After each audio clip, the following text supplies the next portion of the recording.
Berlatar di Korea, cerita diawali dengan memperlihatkan geng Yakuza yang dipimpin oleh seseorang bernama Tomo, di mana ia sedang menyelundupkan bahan narkoba untuk diedarkan di Korea, dan berhasil menangkap seorang polisi yang mencoba menyelidiki kegiatan ilegal ini. Dan tak lama, muncul seorang partner si Tomo, dia bernama Song Chul, yang akan langsung memperlihatkan betapa kejam dan bengisnya Song Chul saat menghantam si polisi dengan membabi buta. Dan bahkan, Tomo sendiri, yang merupakan seorang Yakuza sekalipun, sering sekali dibuat was-was oleh tindakan sadis yang dilakukan oleh partnernya tersebut.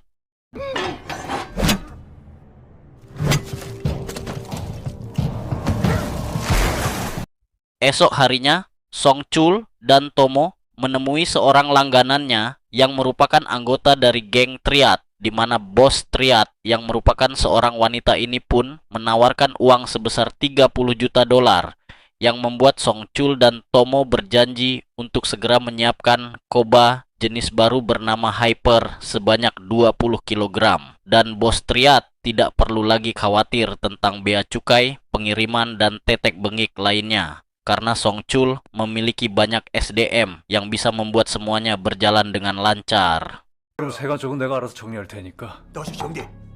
Beralih ke tempat lain, yang di situ kita akan diperlihatkan pasangan suami istri yang menjadi bulan-bulanan perman bermobil, yang hanya gara-gara memunyikan klakson yang karena dianggap sudah kelewatan dan menyebabkan kemacetan, muncullah Ma Dong-suk, sang jagoan kita, yang turun tangan langsung untuk mengatasi masalah tersebut.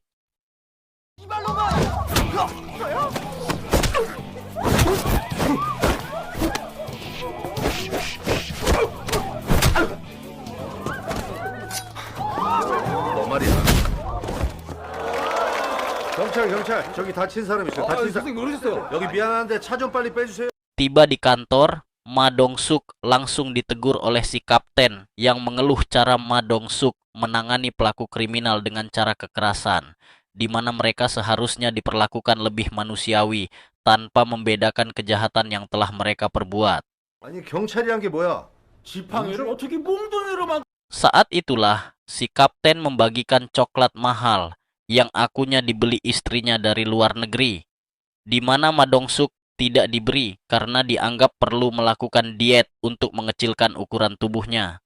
Tapi saat si kapten sedang lengah membagikan coklat pada yang lain, Ma Dong-suk diam-diam mengambil hampir seluruh coklatnya dan pergi begitu saja ketika mendapat laporan tentang sebuah kasus. Tiba di TKP, Ma Dong-suk menepat laporan tentang kasus bundir yang dilakukan oleh seorang wanita. Yang setelah dilakukan pemeriksaan laboratorium, sang ahli pun menemukan banyak sekali zat hiper alias narkoba generasi terbaru di dalam tubuh si korban. Sehingga beliau pun menyimpulkan bahwa korban bukan mati karena jatuh dari gedung, melainkan karena overdosis zat hiper. Sehingga jelas bahwa ada orang yang dengan sengaja melempar si korban untuk menutupi jejak obat-obatan terlarang ini. 최근에 보고된 신종마약인데 헤로인만큼 강하다 보니까 사고도 많고요. 혈액에서 나온 치사량의 마약이고요. 그럼 사망한 후에 누군가 더. Dari informasi yang didapatkan, Ma Dong-suk dan satu anak buahnya yang bernama Ujang pun pergi ke klub malam yang sempat didatangi oleh si korban. Yang di situ sudah ada informan yang merupakan calo atau agen klub malam yang biasa membawa tamu-tamu elit dari kalangan orang kaya. Setelah memberi upah kepada si calo, Ma Dong-suk pun langsung berjalan menuju lantai PIP yang dijaga oleh seorang security berbadan tinggi besar, yang peporonges dan mendorong tubuh Ma Dong-suk sehingga tanpa banyak bicara, ia pun memukulinya hingga nganggoler saat itu juga. Tanpa membuang waktu, Ma Dong-suk yang mendapat julukan si tamparan setan pun langsung mendatangi salah satu room PIP yang menjadi tempat berkumpulnya si pengedar narkoba. Yang setelah barang bukti berhasil didapatkan, muncullah si security bersama dengan rekannya yang lagi-lagi harus dibuat nganggoler untuk kedua kalinya. Dengan barang bukti yang sudah didapatkan, Ma Dong-suk langsung menghubungi si kapten untuk melakukan penggerbegan dan menemui sang owner yang kebetulan sedang bernyanyi bersama para PL. Lalu kemudian langsung membawanya ke kantor untuk dilakukan pemeriksaan. 이상철이. Tiba di kantor si owner yang merasa dirinya punya kuasa pun nampak seolah menolak diperiksa dan masih saja berani pelatak-pelatak di hadapan Madosuk yang bertanya dengan penuh kesabaran. Yang ketika cara lemah lembut tidak mempat menghadapinya, maka jangan carakan pagur gembul apabila kepalan tangan yang akan membuat beliau berbicara. 정말 모른다니까요. 하는데 제가 그걸 어떻게 합니까? 예? 우리 진실의 방을 청소하자. 야야 저 힘찬 이 양반 큰일 났네.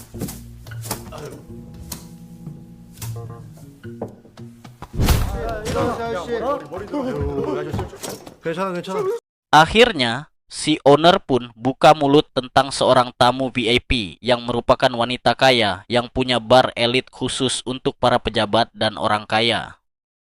Dari dialah narkoba di klub malamnya mulai merebak dan si owner sengaja membiarkannya karena membuat klub malamnya menjadi ramai.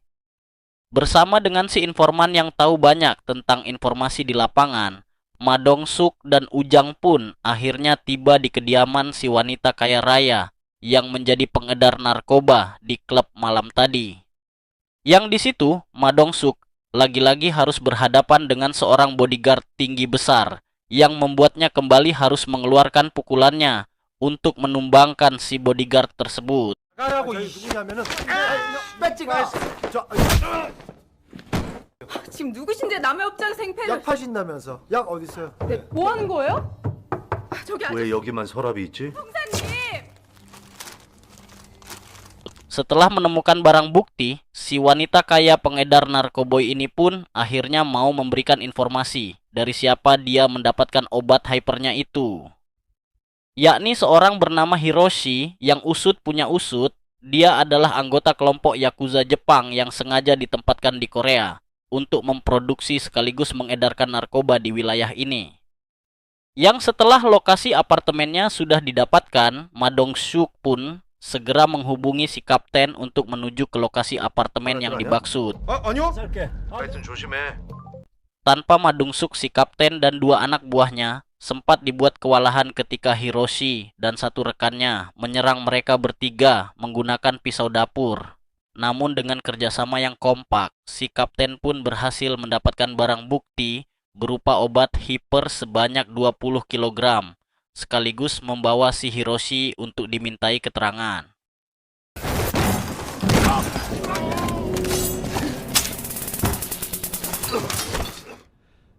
뭐야 이거 웃어? 몰래 약 먹여 사람 죽이고 석도야 형 어떻게 이 됐어? 새끼 집에서 마약이 엄청 나왔다 내가 올라가서 한잔 형, 여보세요?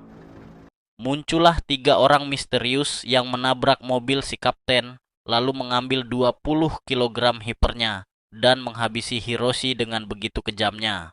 Dan orang misterius itu tidak lain dan tidak bukan adalah Sung Chul yang tidak ingin kehilangan 30 juta dolar yang sudah disepakatinya dengan bos Triad. Sung Chul dan 2 anak buah setianya pun mendatangi markasi Tomo dan sempat mengajar semua anak buahnya. Sung Chul marah kepada Tomo karena lalai mengawasi Hiroshi sampai-sampai obat hypernya nyaris saja jatuh ke tangan para polisi. Yang di sini akhirnya terungkap bahwa selama ini Tomo telah mengkhianati bos besar Yakuza dengan menjalin kerjasama dengan si Sung Chul untuk menjual narkoba tanpa sepengetahuan organisasi Yakuzanya. Sung Chul yang punya kecenderungan psikopat pun tidak takut dengan bos Yakuza dan tidak peduli dengan nasib Tomo apabila aksi mereka ini ketahuan. Yang dia pedulikan hanyalah uang 30 juta dolar yang sebentar lagi akan didapatkannya. Sehingga Sung Chul pun menyuruh Tomo untuk segera kemas ulang narkobanya dan bersiap untuk bertemu dengan bos Triad tepat esok malam. Dia bernama Kim, salah satu mafia narkoboy yang bertugas di bagian pengemasan dan pengiriman. Tomo mendatangi Kim untuk memintanya mengemas ulang 20 kg hiper tersebut dan jangan banyak bertanya mengenai kemana dan ke siapa hyper tersebut akan diberikan. 급한 거니까 깨끗하게 다시 보장해. 입 조심해. 내 말만 들어. Kembali ke Madongsuk dan Ujang yang menjenguk si kapten di rumah sakit. Yang di situ hanya ada 2 anak buahnya yang mengalami luka ringan. Sementara si kapten masih sedang mendapat perawatan intensif karena mengalami luka yang lebih serius. Madongsuk dengan baik hati membawakan nasi dan belut bakar untuk mereka makan. Tetapi ketika akan mulai ngahwap, Madongsuk terus saja bertanya mengenai kronologi kejadiannya, sehingga mereka berdua tak kunjung menyantap belut bakar tersebut. 야, 왜 안 먹어? 맛있지? 아니 먹어봐. Tak lama, muncullah seorang polisi dari Satuan Resursi Narkoboy yang rupanya sudah lama menyelidiki tentang kasus Hyper ini. Bahkan kaptennya sempat dinyatakan hilang dan ditemukan tewas terbungkus plastik di atas permukaan laut di dekat dermaga.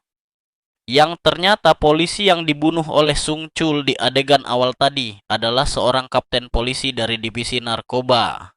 Yang apabila tertarik dengan kasus kematian kapten narkoba ini, maka Madongsuk disarankan untuk menemui seorang kapten polisi setempat yang kebetulan ditunjuk untuk menangani kasus tersebut. Dan Anda pasti akan sangat dibuat terkejut saat mengetahui jika Sung Chul dan 2 anak buah setianya ternyata adalah para detektif kepolisian yang bertempat di distrik ini. Di mana Ujang cukup dibuat kewalahan saat mengajak Madongsuk untuk tidak ikut campur dalam kasus yang sedang ditangani tim lain ini. Yang karena Madongsuk masih menghargai Sung Chul sebagai sesama polisi, dia pun segera mengalah dan langsung pergi setelah memberikan kartu namanya. 깊이 들어간 것 같아. 그만. 저희한테 좀 맡겨주시고. 알겠습니다. 잠깐만. 왜요? 뭐 나오는 거 있으면 여기로 연락 좀 주십시오. 그럽시다. 예, 수고하십시오. 수고하세요. 야야야, 명함이 바뀌었어. 잘못 줬어. 아니. 중국집 명함을 줬어. Di perjalanan pulang, Madongsuk mendapat telepon dari si informan mengenai seorang pengelola klub malam yang juga sering didatangi oleh kelompok Yakuza. Dia bernama Cherry, seorang pengusaha mobil bekas sekaligus pengelola klub malam yang jalannya langsung dicegat oleh Madongsuk. Dan seperti yang sudah kita ketahui, orang-orang selalu saja bertantang peteting di hadapan Madongsuk, seolah mereka merasa jago dan merasa yang paling kuat. Namun seketika menjadi ciut setelah dihantam oleh kepalan tangannya. 야야, 자는 거 아니야? 야 정신 차려. Tidak seperti yang lain, Cherry sangat kooperatif dengan langsung menunjukkan wajah si Tomo, sehingga mereka pun langsung meluncur ke klub malamnya berharap ada Tomo yang sedang hiburan di sana. 우리 토모예요. 뭐 금요일이라 클럽에서 놀고 있겠죠. 빨리 가요. Beralih ke Jepang, kita akan diperlihatkan sang bos besar Yakuza yang sudah mengetahui tentang pengkhianatan yang dilakukan oleh si Tomo. Beliau pun mengetus orang kepercayaannya yang bernama Ricky yang ditugaskan untuk mengatasi si Tomo ini. Dan perlu diketahui bahwa Ricky ini dikenal sangat sadis, beringas, dan tak kenal ampun. Bahkan untuk boker sekalipun dia sengaja tidak menyeram eeknya agar orang lainlah yang melakukan hal itu untuknya.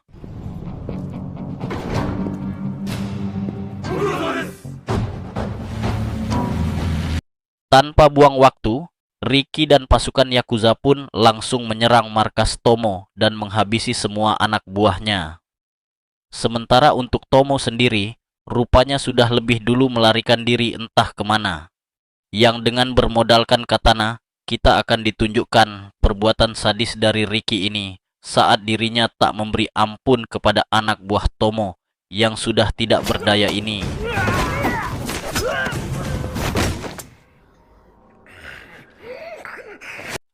Di saat yang sama, Song Chol nampak datang duluan dan sudah hampir 1 jam menunggu Tomo yang tak kunjung datang membawa hypernya. Sehingga si bos dan si ajudan yang terlihat sangat bosan dan sedikit kesal pun menelpon Tomo agar segera datang kemari. Tetapi alangkah terkejutnya dia saat mendengar jika Tomo tidak bisa menyerahkan obatnya sekarang.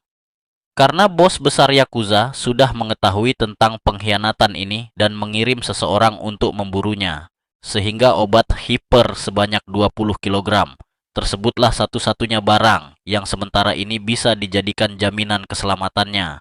Yang alhasil, Song Chol pun terpaksa meminta waktu 2 hari lagi untuk memberikan hiper sesuai janjinya. 이틀만 더 시간을 주시죠.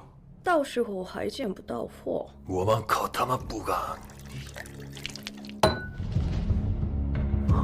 도망 찾겠습니다. Kembali ke Madung Suk yang sudah tiba di klub malam milik Cherry. Mereka pun dipandu masuk oleh sang manajer klub yang di situ kebetulan ada si Kim, si bagian pengemasan dan pengiriman. Di mana Madung Suk lagi-lagi harus mengeluarkan tinju pangbungkasnya untuk menumbangkan anak buah si Kim ini.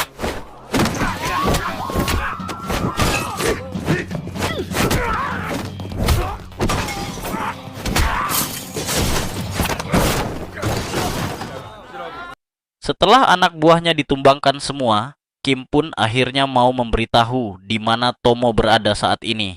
Yang ketika Ma Dong Suk dan Ujang sedang menuju ke sana, Ricky dan pasukan Yakuza pun sudah lebih dulu tiba dan berhasil menangkap si Tomo. Namun saat akan meninggalkan hotel, Ma Dong Suk sempat melihat wajah babak belur si Tomo dan langsung mencegat mobil mereka.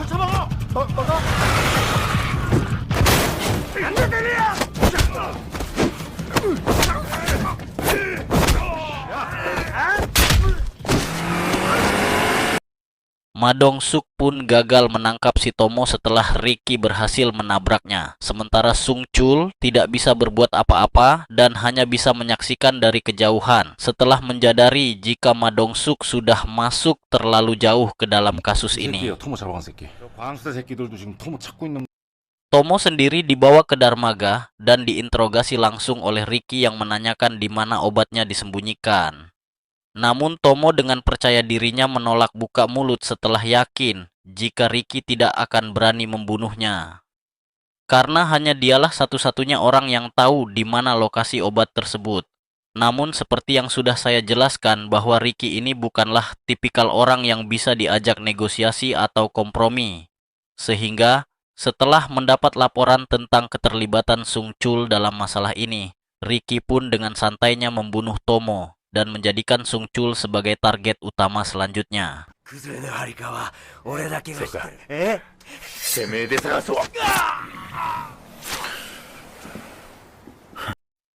Ricky dan pasukan pun kembali ke hotel tempat Tomo menginap, yang secara kebetulan di sana ada salah satu anak buahnya Sung Chul yang sedang mencari obatnya juga. Sehingga Ricky pun melampiaskan kekesalannya kepada polisi tersebut untuk memancing agar mau memberitahu di mana obatnya.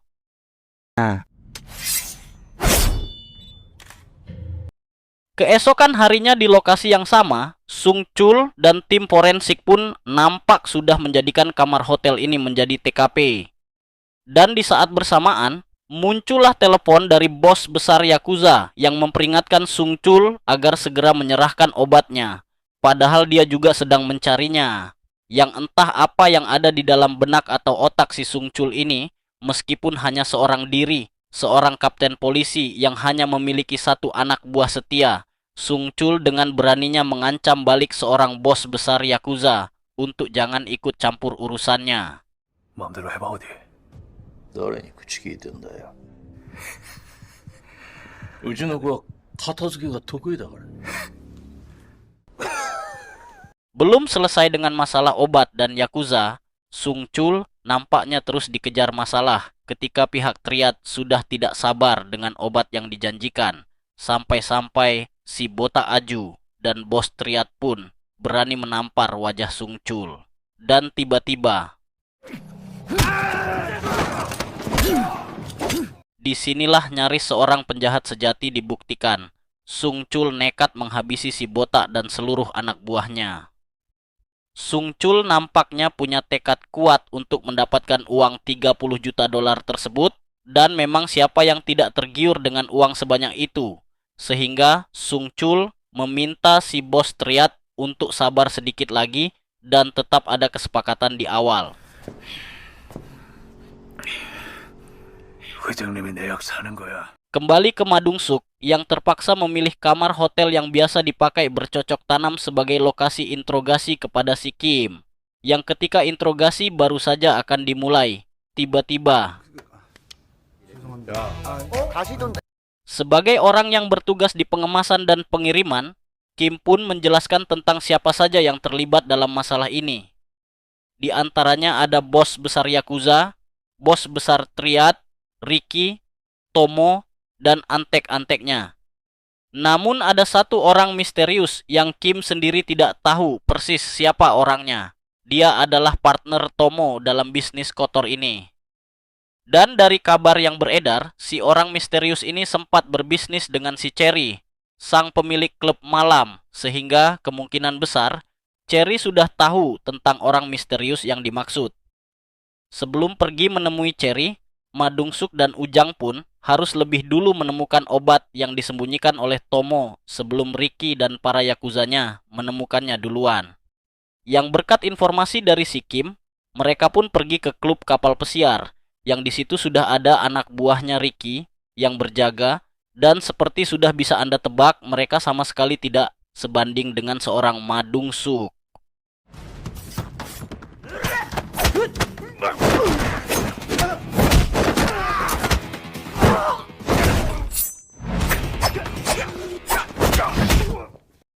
Sebagai seorang detektif kepolisian, insting Madung Suk tentunya lebih tajam dari orang biasa, hingga dia merasa yakin obat tersebut berada di salah satu kapal pesiar yang ada di sana. Yang dengan fisik kuatnya, Madung Suk pun membuka sebuah brankas hanya dengan menggunakan tangan kosong, yang pada akhirnya mengarahkan mereka semua pada tali di luar kapal yang menjadi tempat disembunyikan semua obat tersebut.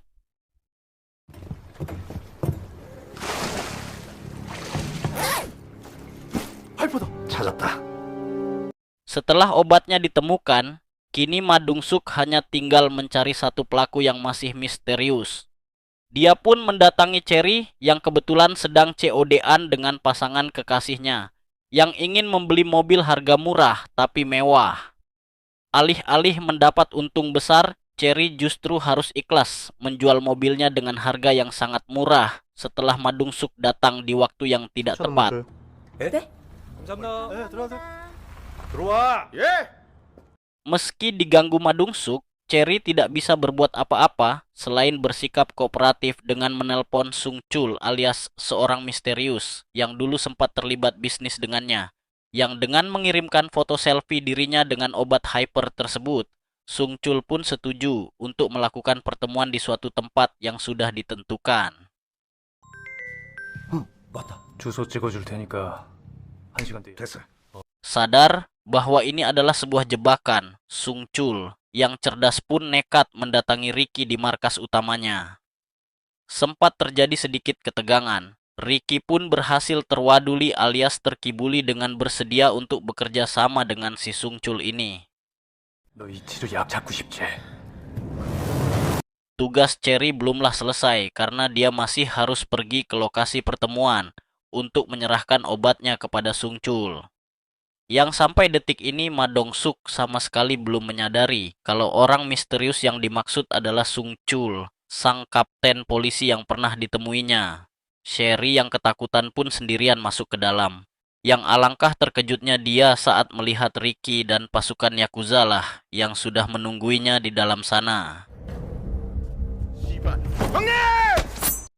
Mendengar teriakan Sherry, Madong Suk pun langsung masuk begitu saja. Dan untuk pertama kalinya, jagoan kita semua pun harus tumbang ketika dipukul besi tepat di bagian kepalanya. Yang tepat di saat bersamaan, Sung Chul dan anak buahnya pun dengan cepat menyergap Ujang di dalam mobil dan mengambil semua obat hipernya.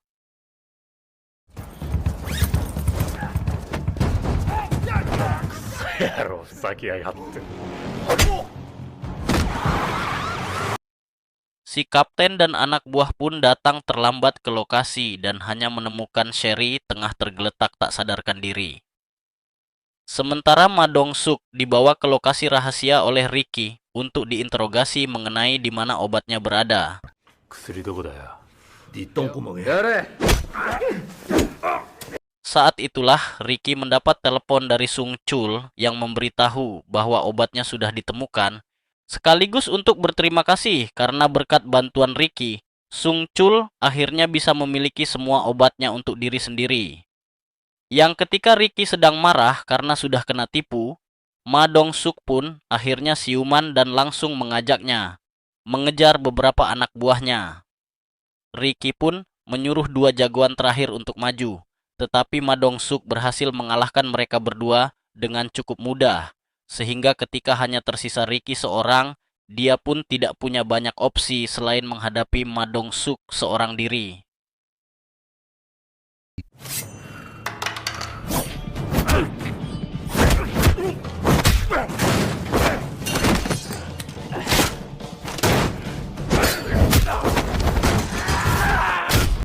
Kapten bersama pasukan pun bergerak seperti Inspektur Ladusing yang datang di waktu yang sudah tidak dibutuhkan. Sementara Sung Chul dan 1 anak buahnya terlihat sedang berkemas di kantornya dan akan segera pergi untuk melakukan pertemuan dengan si bos Triad. Namun niatnya harus kandas setelah Ma Dong-suk keburu muncul untuk mencegah mereka berdua.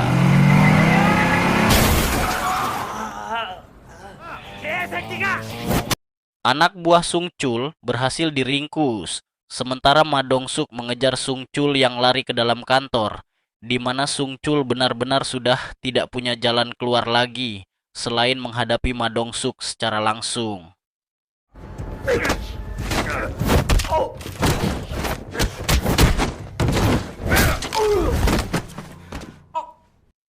Sung Chul yang di awal nampak beringas kini terlihat seperti ayam sayur yang tak berdaya, di mana Ma Dong-suk berkali-kali membogem tulang rusuknya, bahkan sesekali membantingnya hingga terlempar cukup jauh.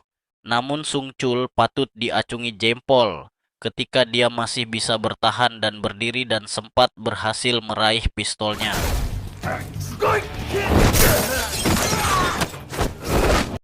Tapi lagi-lagi semua upaya tersebut tidak akan cukup untuk melawan Ma Dong-suk, jagoan kita semua. Termasuk untuk kesekian kalinya, Kapten dan yang lain pun datang terlambat tepat saat pertarungan sudah usai. Namun meskipun begitu, mereka berhasil menyelesaikan kasus ini dengan baik. Yang karena Ma Dong-suk sudah menimbulkan kekacauan dan kerusakan di beberapa tempat, dia pun harus dikasih tidak kebagian bonus dari si Kapten yang seolah punya dendam pribadi terhadapnya.